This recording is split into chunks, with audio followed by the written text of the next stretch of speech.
He has the knowledge, the skills to lead this system during what we all know are going to be some difficult days ahead. And he not only has those skills, but he also has the drive, the passion, and energy to challenge us during the days ahead.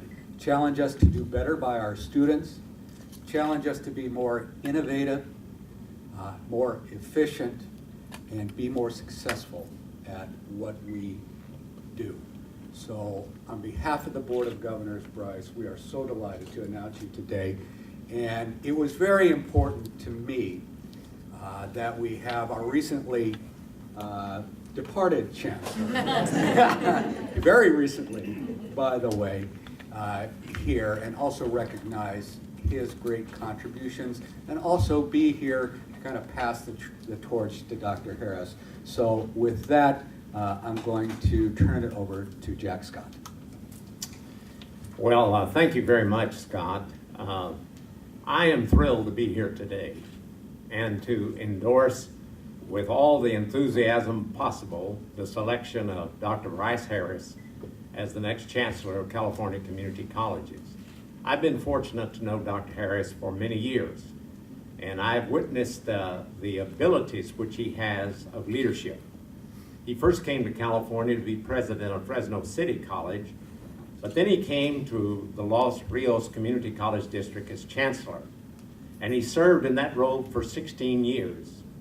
And I watched him in terms of the kind of growth that occurred in that district, the founding of a new college and many centers, the fact that despite difficult times, he was able to give leadership to the Los Rios district in a remarkable way. I think he's one of the outstanding CEOs in the nation, and certainly in the state of California. I will have to confess that rather early, I did talk with Dr. Harris and encouraged him to submit his name for this position. And I was thrilled to know that he had an interest. He could have chosen not to do this because it always has difficulties of leadership. But Brice is somebody who has unusual skills. He has the experience, certainly in community colleges, even outside of the state of California, because he came here from Kansas City. But he has all the financial skills, all of the great leadership. He loves the community college and can articulate the mission of the community colleges in an extremely effective way. I've always been impressed by his judgment.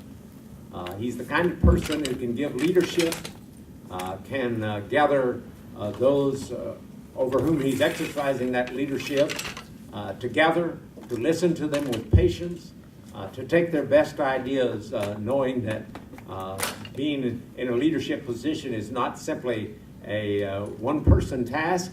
And so I can't heap enough compliments upon this individual to tell you how glad I am that he's come to the California Community Colleges at a crucial time. I love the position that I was able to exercise in community colleges. As you know, before being in the legislature, I spent 23 years in California community colleges and served as president of 2 colleges. So I really know the system. And I know that this is the right person for the right job at the right time. We are going to be enthusiastic about Dr. Brice Harris. He has the experience, he has the skills. We are extremely fortunate that he also had the willingness to tackle a job of this nature. So I certainly endorse with great enthusiasm the selection of the Board of Governors of Dr. Brice Harris, and also pledge to him that if I can ever be helpful in any way, I will be glad to do so. And now we'll hear from the next Chancellor of the California Community Colleges, Dr. Brice Harris. Thank you.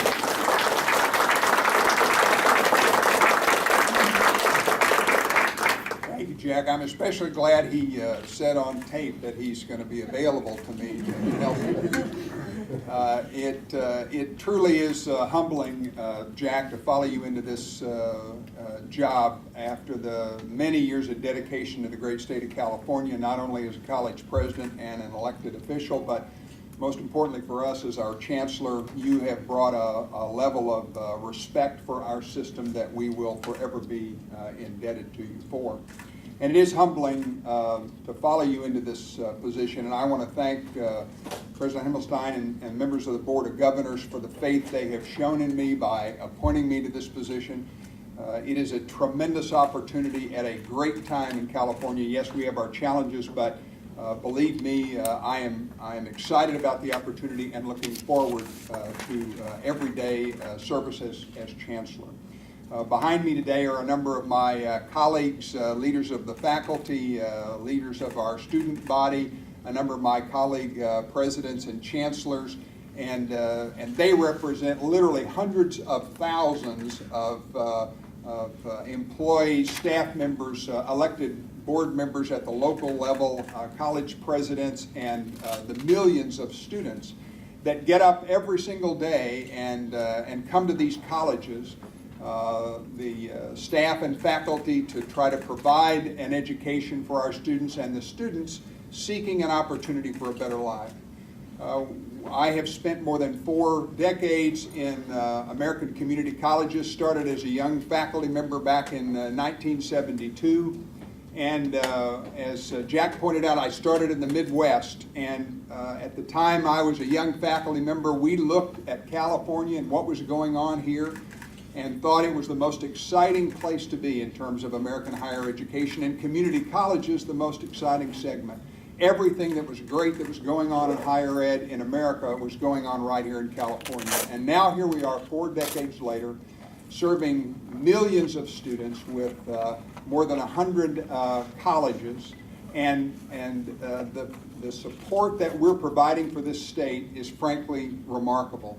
And yet we are under a tremendous amount of stress. And I think what's really remarkable to look at what's happened in the last few years is, as all of us know, our finances have been a challenge since 2008. And we have had to artificially suppress our enrollment, and now nearly 500,000 students who want to be in these colleges can't. And our faculty and staff struggle every day to serve as many students as they can. And at the same time, the Board of Governors and Chancellor Scott have charted a path for improved student success through the Student Success Task Force. And so those twin opportunities, increased access and increased student success, will certainly be at the heart of what this system continues to do under my leadership, as it has been under Chancellor Scott's. I look forward to the opportunity to work with the Chancellor's office staff, remarkable people who are working hard every day to support this system, and of course to working with my colleagues up and down the state. I am bullish on California community colleges. I believe our best days are ahead of us, and I look forward to this challenge. Thank you.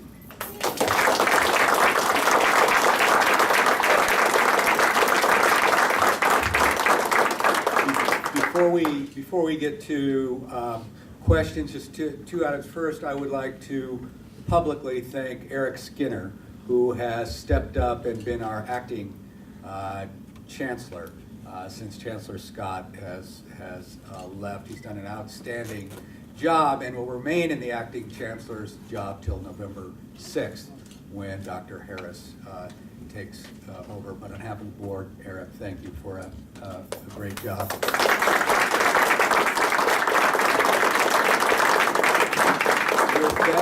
With that, I will open it up to questions.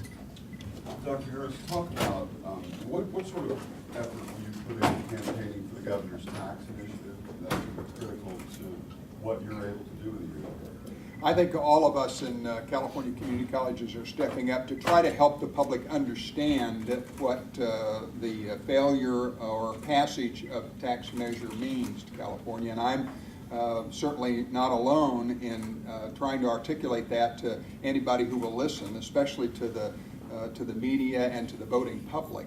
As I said, we've had to shut out nearly 500,000 students, and if the tax is successful, we'll see a modest investment in opening some of those seats back up. If the tax is unsuccessful, this system stands to shoulder another $338 million reduction, and the result of that will be shoving literally probably more than 100,000 more students out of the system. So it's a critical election for the future of California, and certainly for the future of California higher education.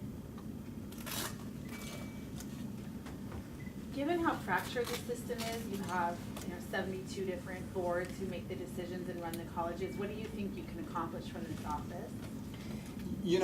I don't think the system is fractured. I think there are tremendously different needs at the local level when you look at the huge diversity of the state of California.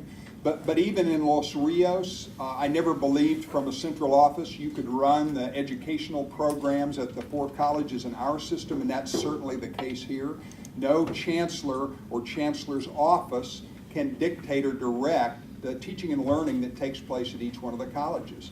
It's the responsibility of the Board of Governors and the Chancellor to try to interpret the state's priorities and to set the guideposts, and then it's the responsibility of the colleges to get out there and develop the educational programming that their communities need and do the best job they can of serving students.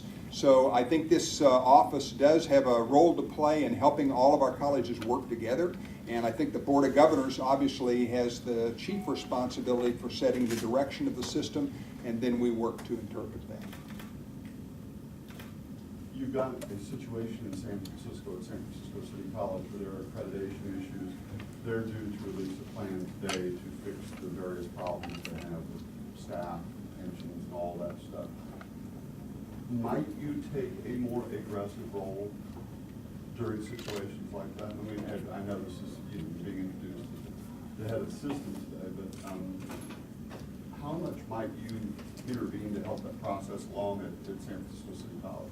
Well, I think that the response that has already come forth in San Francisco is really quite encouraging. That board seems to be getting their arms around their challenges. As you pointed out, they're going to release a plan later today to begin what will be a very active next few months to make the changes they need to make in order to get their college back in favor with the accrediting commission. I think the role of the Chancellor's office will vary depending on what the situation calls for. Obviously, the fact that the board is entertaining the opportunity to bring a special trustee in, and the Chancellor's office will be supporting in that activity and working with them. I think that each individual challenge like that will really, the involvement of the Chancellor's office will really be dictated by what the circumstances call for. But does the situation at San Francisco City College, and as bad as it's gotten, suggest that maybe there should be more influence from the Chancellor's office? I mean, might you pay more attention to colleges like that, or the state of various community colleges? Well, I think that if you look at the history of the Chancellor's office, they have intervened when needed and with the level of support required. I think when you look forward to the election in November, if the system has to shoulder another $338 million cut, it's not inconceivable there are going to be other colleges that are challenged, and I think the Chancellor's office will respond accordingly. We obviously have to operate within the laws of the state of California, and our 72 districts are governed by locally elected trustees. So the balance between what the Chancellor's office can and should do and what goes on at the local level is a delicate